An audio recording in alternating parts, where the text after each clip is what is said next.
Le film L'ami retrouvé pose la problématique du totalitarisme et du groupe contre l'individu. Hans est le personnage principal, il est juif et a vécu en Allemagne jusqu'à ses 17 ans. Il va quitter son pays natal en 1933 dû à la montée du nazisme. Il a vécu la montée d'Hitler durant son adolescence en tant que jeune de confession juive. Il vient d'une famille de classe aisée avec un père docteur et lui aussi juif. Cet homme qui avait décidé d'oublier son passé douloureux, notamment en changeant de prénom pour Henri et en quittant l'Allemagne, fut obligé d'y revenir afin de récupérer les biens de sa famille décédée durant la Seconde Guerre mondiale. Il va redécouvrir son pays natal d'après-guerre, son passé qui était enfoui va ressurgir. Il cherche à savoir ce que sont devenues les personnes et les lieux marquants de son ancienne vie. La montée d'Hitler au pouvoir a creusé un fossé entre Hans et le groupe. On le voit lorsqu'il découvre l'antisémitisme de la famille de Konrad, qui est importante en Allemagne, ou bien quant à la réaction de la cousine Gertrude qui apprend que Hans est juif lorsqu'elle leur propose de rejoindre les jeunesses hitlériennes. Et quand Konrad ignore son ami en présence de sa famille, comme s'il avait honte de lui. Plus tard, Konrad lui avouera que sa mère déteste les juifs. Durant tout le film, des flashbacks viennent perturber le déroulement de l'histoire. On peut y voir des discours nazis diffusés à cette période, des discours de propagande. Lorsque Henri revient en Allemagne, il peut constater que ces idées sont toujours présentes chez certains Allemands, comme chez la cousine Gertrude, qui n'a pas changé sa vision des choses, et refuse de répondre à ces questions.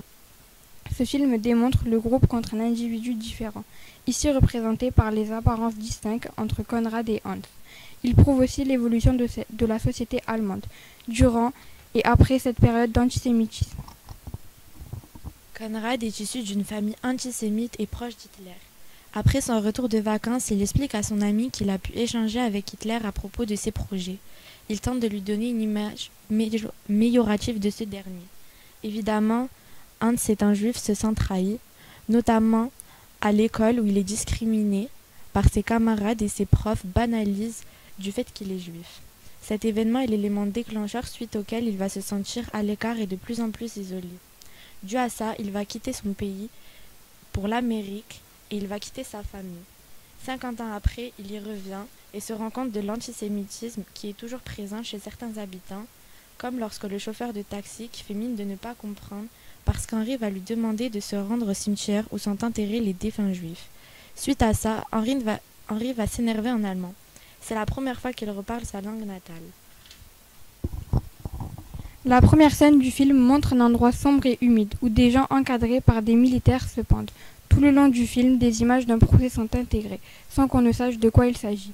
Henri se rend lors de son retour voir son ancien principal et demande ce que sont devenus ses camarades. Il part devant le mémorial et demande ce qu'il s'est passé pour Konrad. Ce qu'il apprend va complètement le bouleverser. Konrad faisait partie d'un complot contre Hitler. Les flashbacks du procès est en fait le sien. Il fait partie des hommes pendus. Henri comprend qu'il a jugé son ami d'antisémite sans savoir qu'il a laissé sa vie pour défendre les valeurs et les droits de son ami, en dépit de ses idées et de sa famille. D'où le titre du film « L'ami retrouvé ». Finalement, Konrad ne l'a pas trahi. Henri a retrouvé son ami par leur vision des choses et leur manière de penser.